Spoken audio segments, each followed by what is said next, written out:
found himself a home as a Buckeye, going 13-1 last season, throwing 41 touchdown passes, running for 10 more. He led Ohio State to the college football playoffs and was a Heisman Trophy finalist.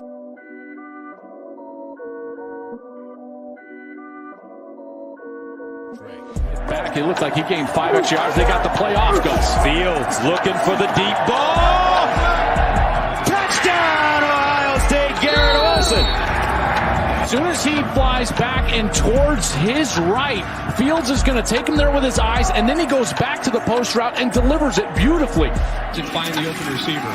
2nd and 3, pump fake, and a long downfield throw, jump ball, catch made, touchdown, Olave. Playoffs, Justin Fields goes back to work, 1st and 10 off play action. He's going to take a shot down the sideline. Drops it in with a flag down. Olave's got a touchdown. For Ohio State. Where does Fields want to go here on 1st and 10? He wants to go deep for the end zone and wide open, hauling it in, Jamison Williams. This is the 8th play of this drive. Fields stumbles and slips and still gets the ball out, and it's still complete and banging down to the 11th. Today, but for the rest of their season. Fields drop back, fires. Olave! Oh, what a route. Fields looking, and he'll run it. Fields tries to get outside.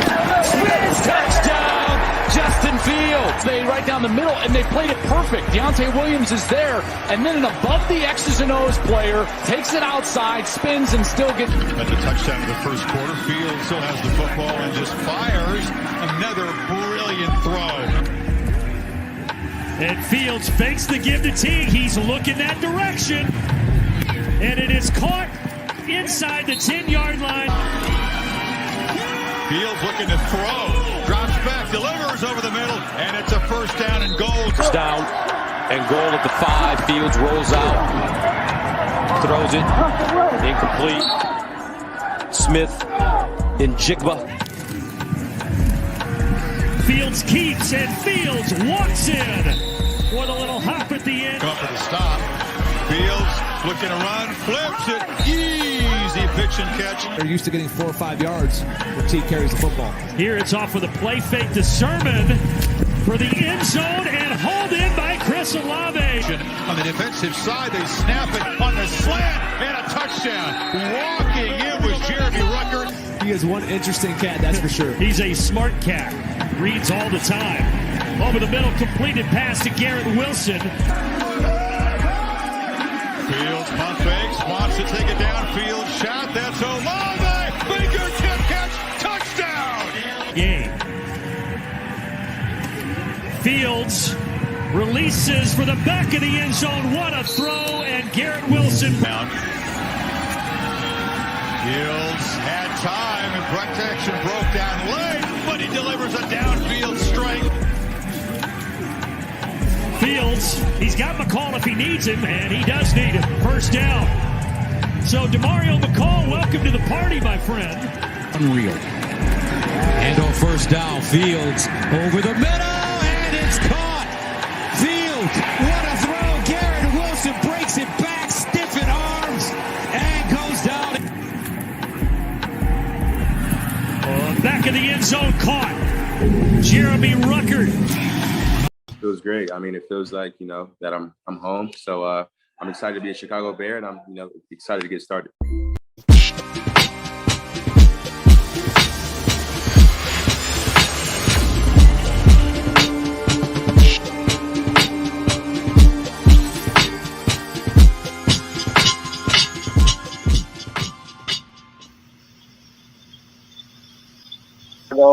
What is going on, Chicago? We got a new quarterback. Can't wait to talk to you guys about it. Justin Fields with the 11th overall pick. The Bears traded up. I was right. I knew they were going to do it. Guys, how we doing? Are you guys as excited as I am? Because I'm fired up. As you are, considering how much you've talked about it, I don't think so. But we're just excited all the same. Yeah, you man, should I be can't excited, wait. Kevin. You were right. I was wrong, and I'll save my news for later. I'll save my insight for later when you ask for it. Well, first and foremost, initial reactions, guys, are like, I'm excited. like most of the fan base was. This is just a moment that we can all take in and know that it's a new era. There are positives and negatives to this. We'll get through all of that. We'll talk about Ohio State's quarterback issues in the past. We'll talk about the kind of quarterback that the Bears are getting. We're going to talk about Andy Dalton as well. Did he get the Mike Glennon treatment? Yeah, he did. We're going to talk about Aaron Rodgers today. Some serious issues going on in Green Bay. He's now threatening retirement. Oh, man. Yesterday was an all-time Bears day. It was. It really was. It really was. You know, honestly, it all came together with such perfection when you really think about it. The timing of Rodgers' announcement was not an accident. 1 year to the day that they drafted Jordan Love, you know he had that in his back pocket, and he was just waiting to do it.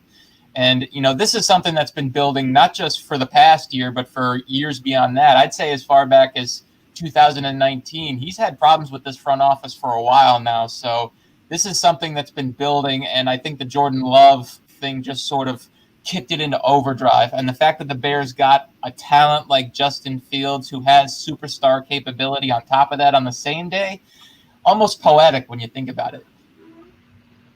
Yeah, no question. I just talking. You mentioned superstar potential. This is the one thing am going to stress to Bears fans. We can be super thrilled today. Today is a super exciting day. This is a guy I've had my eye on for a few years, watching just Ohio State football. My roommate's a big Buckeye fan, so I've watched a lot of games over the last 2 years. I've had my eye on him. This is the type of quarterback that makes your offense exciting. Remember weeks 3 through 7 last year when they couldn't run the ball? It was stagnant, no points in the first half, no fluid motion of the game.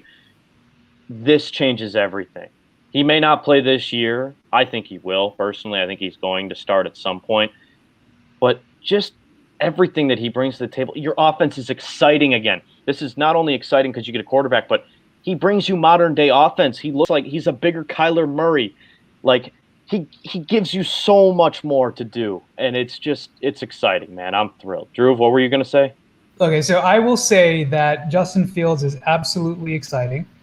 He is absolutely he has superstar potential.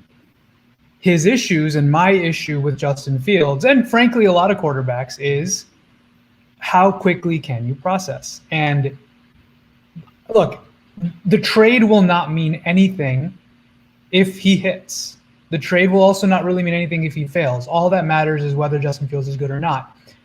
I have concerns, and I'm as I'm looking at Twitter and everyone's just like, oh my God, we got like the greatest quarterback of all time. I'm a little bit like, whoa, let's slow our roll a little bit, guys, because he has the same similar challenges to what Mr. Trubisky had. He does. And if that's blasphemous, I'm sorry. He does.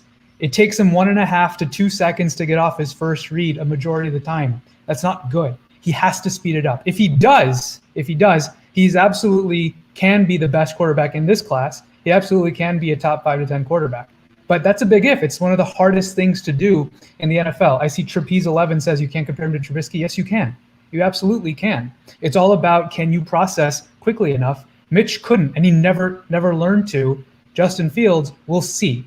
I don't see it well enough on tape, so we'll see. But absolutely fair to be excited in terms of, is he talented? Absolutely. Is he physically, a great talent? Absolutely. He's more accurate than Trubisky ever was, for example. So there's hope. There's absolutely hope. But again, it needs to be tempered. Do I need to go play those highlights for you again? Hey man, some of those highlights, even some of those. God, man, I know where you're coming from. I know that you can compare them. You can compare them to Mitch in very small facets, right? There are certain things there where, might be a little bit slow on the process thing. But listen, this is Matt Nagy's guy. Matt Nagy dragged Mitch's ass to the playoffs 2 years out of 3 years.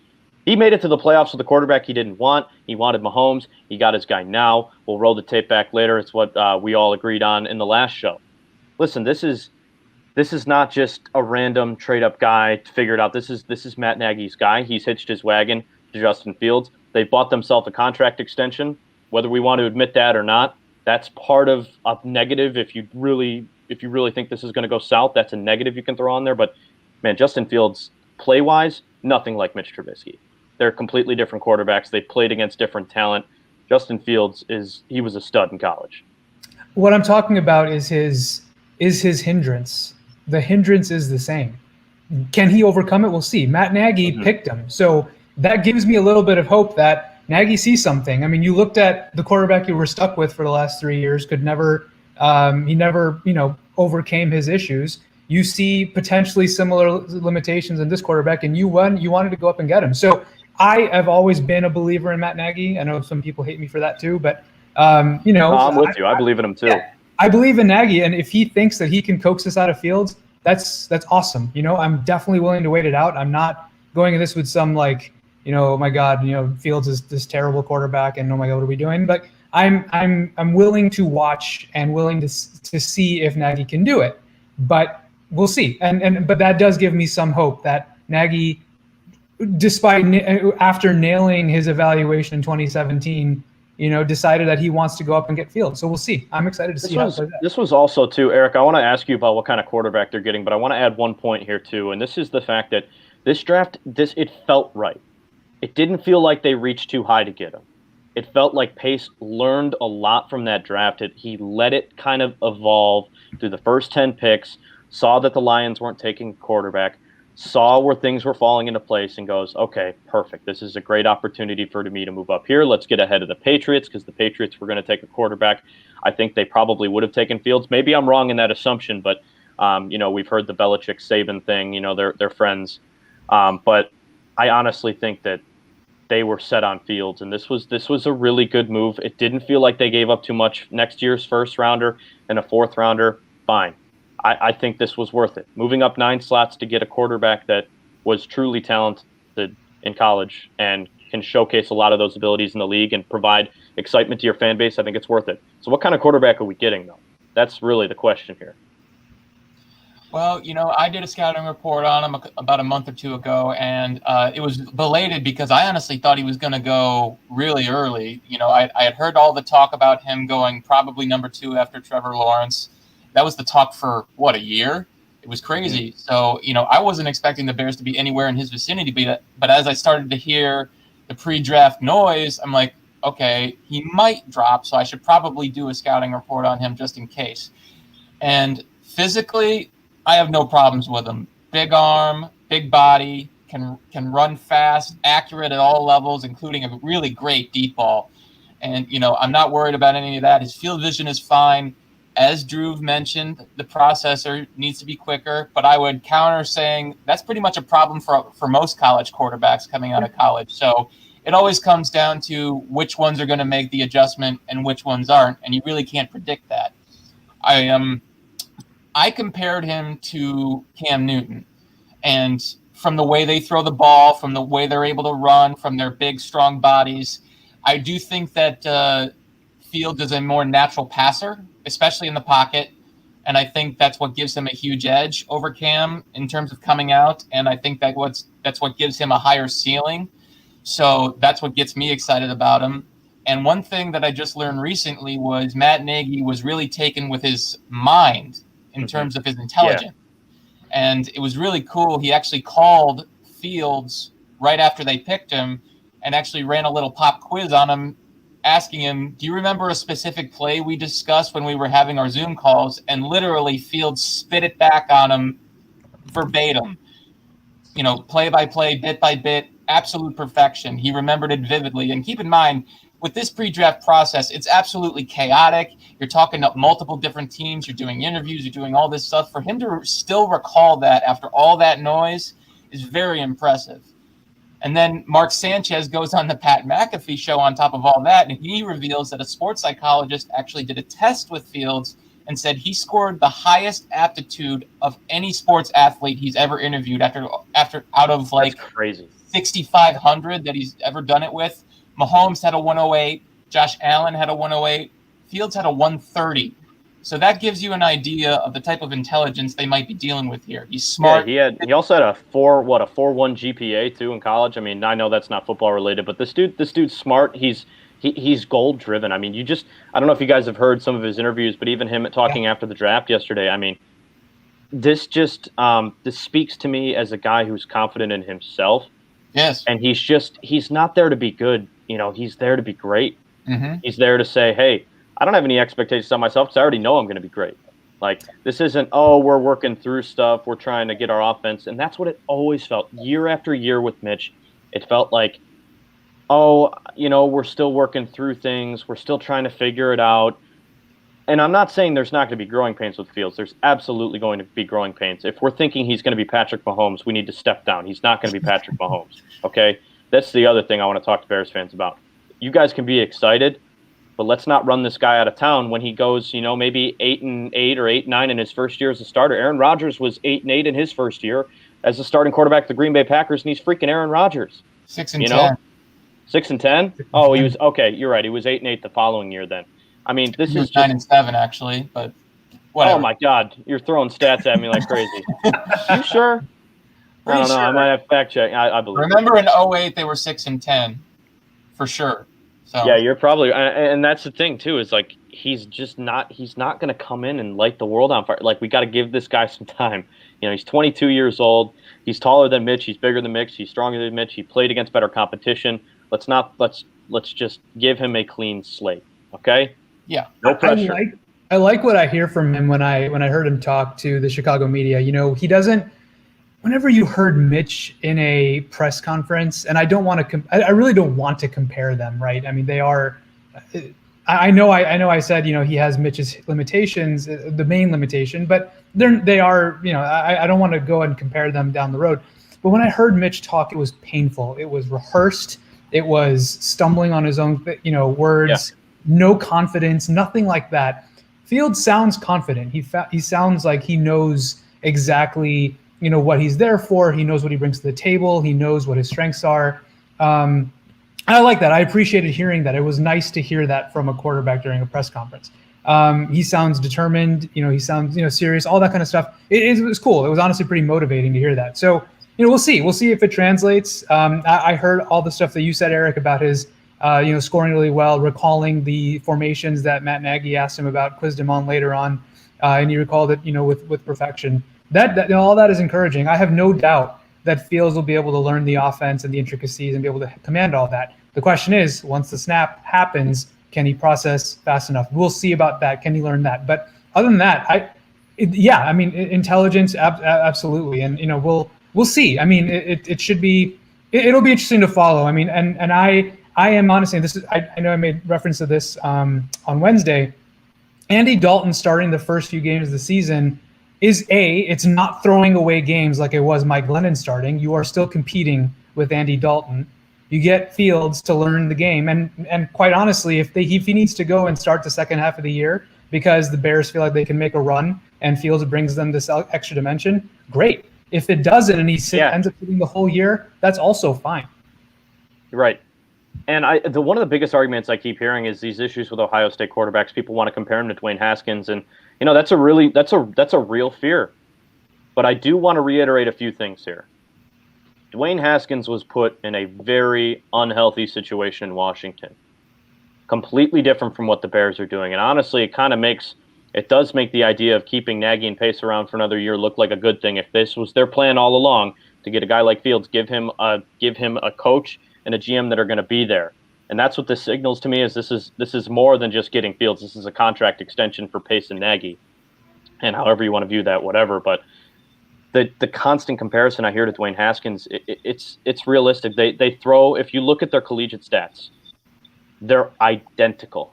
They're but the only thing is they're way different quarterbacks. Way different.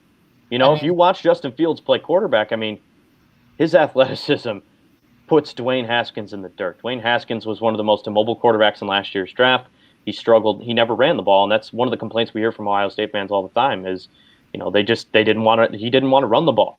Had a great arm though. Great arm, great passing ability, and Fields has the same thing. They're very similar in that regard. So I get the fear there, but these are two different guys. Fields, you hear him speak. He's mature. He's ready for the moment. He's been, he was a top recruit coming out of high school. He's been looked at in this limelight for a very long time. He's ready for the Chicago brunt of the media and everything else in this fan base that is hungry. We have to remember about Dwayne Haskins is, if my memory serves me right, he was only a one-year starter. So, that could have been a big red flag too. He only experienced 1 year, just like Mitch did at North Carolina. So was he ready for the spotlight? Absolutely. Walked into a cesspool in Washington. Mm-hmm. And by the time Ron Rivera and them got there to clean it up, it was too late. He was already soured. So now he's in Pittsburgh. Maybe that'll be good for him. But Fields is completely different, athletically speaking, and all that. But you also have to remember he sought out that opportunity at Ohio State because he actually started out at Georgia. Yeah. And once he realized he probably wasn't going to get the opportunity he wanted, he fought for his opportunity at Ohio State. He started that first year and threw 40 touchdowns. So that tells you the kind of competitor that he is and, how great he really wants to be, that he was willing to switch schools in the middle of his college career and, make it himself rather than having it given to him. Yeah. Yeah. Just go ahead, Drew. What did you say? No, I was going to say I agree with that. It is impressive. I quite kind of question what Georgia was doing with Jake Fromm a little bit. And I understand that he had an amazing college career and took him to the championship game. And it's like now you have Justin Fields, who is arguably, definitely a much better talent than Jake Fromm, and he couldn't unseat him because Georgia loves Jake Fromm. I also kind of get that, but Eric, didn't you write an article about Jake Fromm being a potential opportunity for the Bears? I feel like you did. I did. I didn't declare him a first-round guy, but I felt he could have been somebody they added. He'd be a decent fit for the system, his pocket-style play, but he wasn't one of my favorite guys in the draft. So good. Yeah. Do you guys think they still take another quarterback? Just real quick, do you think they'll draft another one? I truthfully, I don't think so. I know we've had a couple of questions about that, what to do with Nick Foles now and everything like that, and honestly, I'm not really sure. I don't want to focus this on Nick Foles at all. I want to focus more on this guy and his really cute dog Uno. Hey Uno. Yeah, dude. So they have a really funny story. He said he loves his dog. He's got a whole Instagram for his dog. You can follow it. These two are all like most of us during quarantine. We're booked up in their apartment, just those two hanging out. So He just seems like he's ready for the moment. He seems like he's ready for a city that is well overdue for a quarterback and an exciting, prominent athlete that can really just excite everybody in the city, and he's already done that. Andy Dalton, we talked about Andy Dalton still being QB1. Matt Nagy called him last night after the draft, said, you're still QB1. Ryan Pace, he reiterated it last night too. Did he get Mike Glennon? Yeah, I think he did. But here's my question. What does it mean to be Mike Glennon? What does it mean to be Mike Glennon in the sense that you're going to be our starter this year, but actually, just kidding, you're not. We're going to get a guy, and he's going to start in a couple weeks. But I would be like insanely stunned if the Bears did not communicate this to Andy Dalton when they signed him. 1 year deal, $10 million. None of that is starter money, really, or a commitment, right? Dalton's not dumb. He would have come in and known, the Bears, they're obviously fucked at quarterback. They obviously need a plan. This probably involves a young guy. They're probably going to take someone at some point in the draft. So Mike Glennon was part of this sales story, right? It was a 1 year deal and it was a big contract and it was obviously optically looked bad, but he was part of a sales story to protect the Mitch Trubisky secret. Andy Dalton was very much a passable, quarterback option. If they are trying to recreate this Alex Smith, Patrick Mahomes vibe, I think they can do that really well with Andy Dalton. But at the same time, Dalton had to have known that they're going to do something to get a young quarterback in the room. And again, I would be surprised if Justin Fields started from week one, regardless of whether or not he looks like the better talent in training camp. Again, Dalton is not Glennon. He's a legitimate NFL quarterback, so the Bears can feel confident to roll him out there. Unless something happens, he gets injured or whatever happens, then you have to think seriously about Fields. But the plan has to be we're starting with Dalton, and Dalton is going to be our guy, at least in the first few games. Right. The only thing that's frustrating me about that, though, is look at how much money they have tied up. That you give Foles that guaranteed money, and now you have Dalton for $10 million more, and it's so much money in your quarterback room, man. And I get it. You're going to have to eat it. You made mistakes. You own up to it. I still haven't heard the accountability aspect from Ryan Pace on those things. I don't think we ever will. But those are really big mistakes. It's what led to them cutting Kyle Fuller. Look at it. Look at all the money they have tied up in some of those guys. That definitely contributes to things like that. But you're right. Andy Dalton is he's a serviceable quarterback, and he's better. He's much better than Mike Glennon. I'm not even going to put him in the same ballpark. Andy Dalton has been in the league for a lot of years and played in Pro Bowls and stuff. I know that's years up, but Mike Glennon never sniffed a Pro Bowl. Right. That being said, Justin Fields in here like.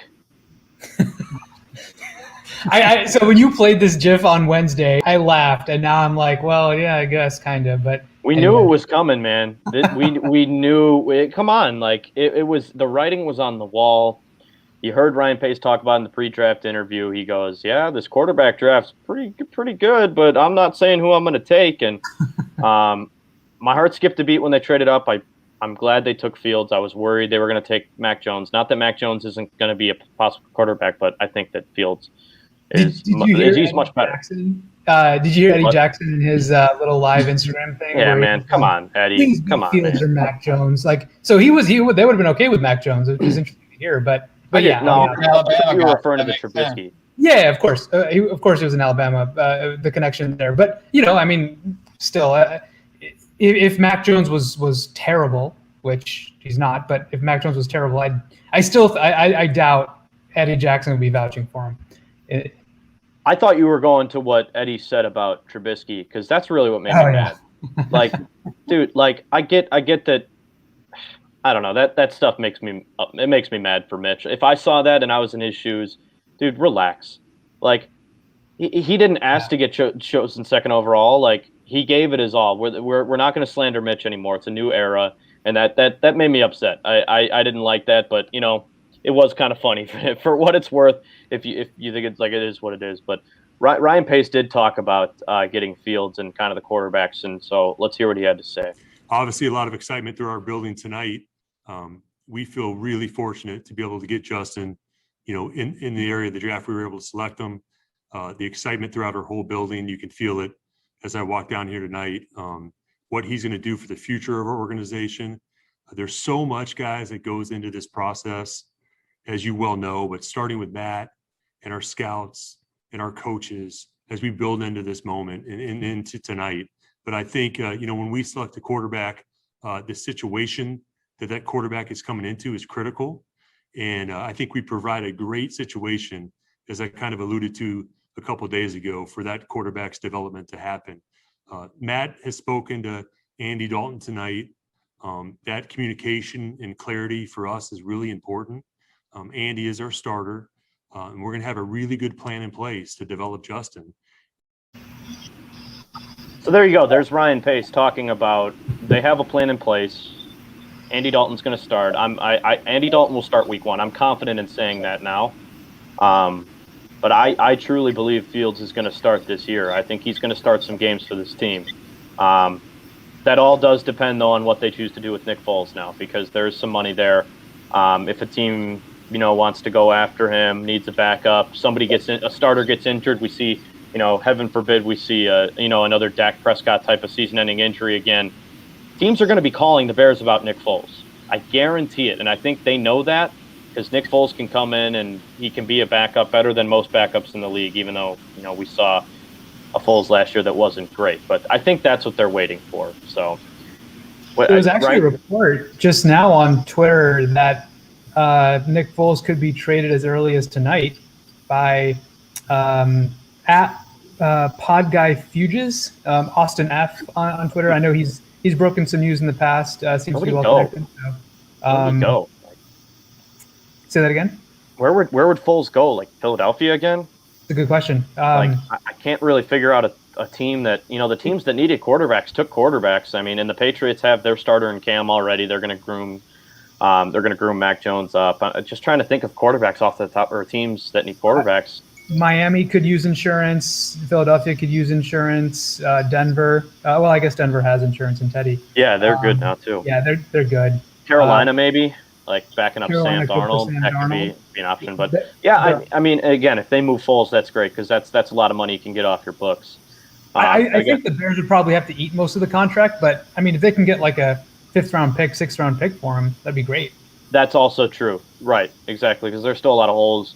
in this draft. We're going to talk about again, second round, third round, all of that. We're going to talk a little bit about that, preview it, but on to the biggest thing of the day. This is, Hate to see I it. remember when we were doing practice shows, before we even launched this podcast a couple of days ago, we did practice shows and we talked about, I brought it up. I said, listen, things are getting nasty up in Green Bay. People are like, we've heard it before. It's probably not going to happen now. I'm telling you guys right now, I'm going to go on the record. Aaron Rodgers is done in Green Bay. He's done in Green Bay. He's going to go somewhere else. He's made it clear. He's told his teammates he's unhappy. It's not about money. We talked to yesterday at TMJ, we talked to the old VP of finance for their team who was in the draft room when they took Rodgers and said, we went through this with Brett and he's done. He doesn't want to put up with it anymore. And I'm going to be honest. I think I'm kind of right in the middle here. I think the Packers did the best they could to keep him, but they could have done even more, and they still need to do more if they want to keep him. But man, it's a Bears-Vikings race for the North next year if he's out. Man, I mean, you look at this. He's made $250 million in his career. He has a Hollywood star fiance. He could host Jeopardy full time. One of the greatest quarterbacks of all time. Won a Super Bowl. He doesn't need to stay for this nonsense. Like, there's no reason for him to stick around in Green Bay. And if he's done, good for him. And I'm sure our listeners, Bears fans, they're probably are over the moon by this news, and I don't blame them. Rodgers has been a thorn in their side for 1.5 decades, and this would be huge for the NFC North. And the thing about the Packers is you say that they've done everything they could. Have they really? I mean, you look at their past, 10 drafts, 9 defensive guys, and his replacement. I mean, have they really done everything they could to maximize his window to winning them a championship? The past 2 years have been all him. It hasn't been so much the team. It's been him playing out of his mind as he usually does. He's been covering up a lot of what's wrong with that team. So to get them to 13-3 twice and to 2 NFC championship games, crazy. 3rd MVP. I mean, he's going to be in the Hall of Fame. He doesn't need the money anymore. He was basically trying to win another championship, and they're not actively trying to help him do that. They just keep drafting defensive guys like they did again this year with Eric Stokes. So, well, my counter argument to that is they already have a great offense, and they got killed in that NFC title game because of their cornerbacks. So that's why they went defense. I don't necessarily have a problem with them taking corner. I know the point you're making there. But man, what else? I know that they haven't helped him out a ton, but man, you got a top 3 O-line. You got a coach that is, man, he is just ridiculous with his play designs. You got Devontae Adams. They re-signed Aaron Jones, gave him $12 million a year. Didn't have to. There's what they did for Aaron. That's what I mean. Here's the thing: they do have.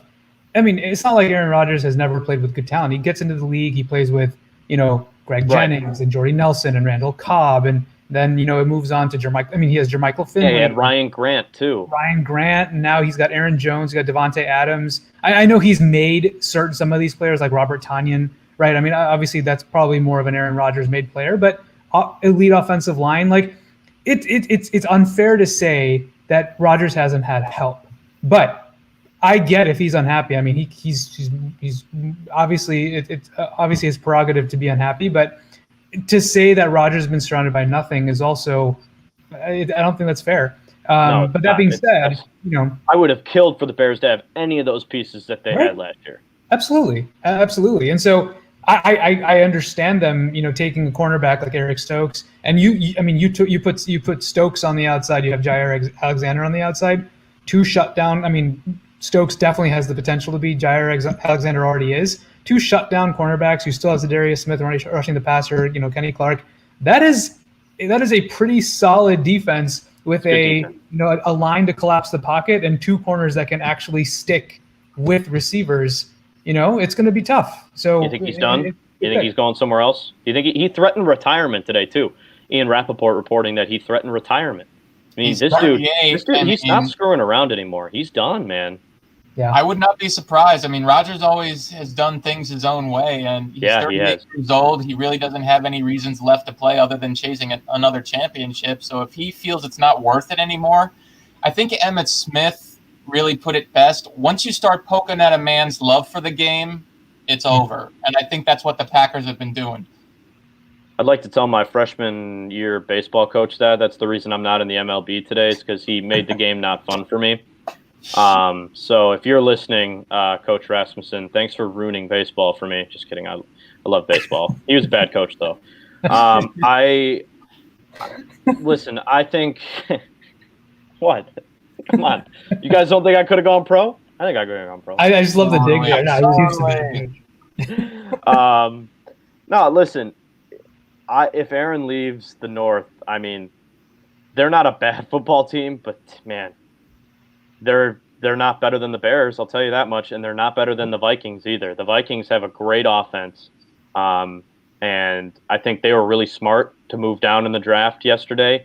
Their guy got taken at 13 to the Chargers, and they moved down. I think that was smart. I think Justin Jefferson, man, Adam Thielen, Dalvin Cook, man. I mean, they're going to be a good team again. And the only reason I would say if Rodgers is out, it's a Bears-Vikings division, but the Bears schedule is ridiculous. So I don't know. I just want to know. I want you guys to go on the record. Is he out or is he staying? I think he goes one more year. One more year? Okay. He's going to get one more year. The Packers have said they're not trading him, so he would have to give back $23 million if he left in signing bonus. I know. But, like, come on, that's a lot of money, too. Like, what if he just, like, played a game and was like, I'm done. So then he played technically and has to give it back then. How much would he make of that back hosting Jeopardy? He would probably make it back pretty quickly. What, Jeopardy's what? It's television. You get paid really well doing television. I'm sure it's an $8 to $12 million gig per season. I'm sure it's something like that. I just wonder how, like. And you don't take the hits. Yeah, that's true. Hits. This is true. Yeah, and you don't have your coach, your second year head coach, take the ball out of your hands in a game that you could have won. God, thank you, Matt LaFleur. God, that was that was so funny. Glorious. I did feel bad for Rodgers. I didn't say that out loud. But man, terrible. Anyway, we got more draft coverage tonight, guys. The Bears may have Justin Fields again. We are the Club Dub podcast presented by Sports Mockery. This is our second show. Thanks so much for tuning in, Kevin Wells, Drew Cole, and Eric Lambert. We are so thrilled to have this going. Tell your friends about it. Follow us on Twitter. Follow me on Twitter. I need more followers. These guys are just absolutely boat racing me if we're going by Twitter followers. Eric's boat racing is small. Well, I mean, he knows the most about the Bears, and he knows the most about the Packers records too, because I can't get those right. I'm my own detriment. I'm losing followers for all the shit I'm saying about Justin Fields and everyone else, so it's all right. It's my own fault. Yeah, I mean, that's you reap what that's you on sow. you, dude. That's on you, but I get where you're coming from. But again, we are Club Dub. Thanks for tuning in. We are going to have a ton of shows. We're going to have my guy on from Cleveland talk about Justin Fields. He covered him in college, knows a lot about him, huge Cleveland guy. But we still have plenty of draft to go, guys. Plenty. Bears pick 52 tonight. What are their needs? I'd say wide receiver, offensive tackle, and cornerback are the three they're going to be looking at. Do you think they trade back? Do you think they trade up in the second round maybe to grab a guy from LSU or something? I think they're going to trade back with anything. I think they'll trade back because they don't have a pick in the fourth round. They don't have a pick in the fifth round. They have 4 sixth rounders, which could be ammunition to move up maybe in the fifth round if they wanted to. Okay. But they need some of these mid round picks.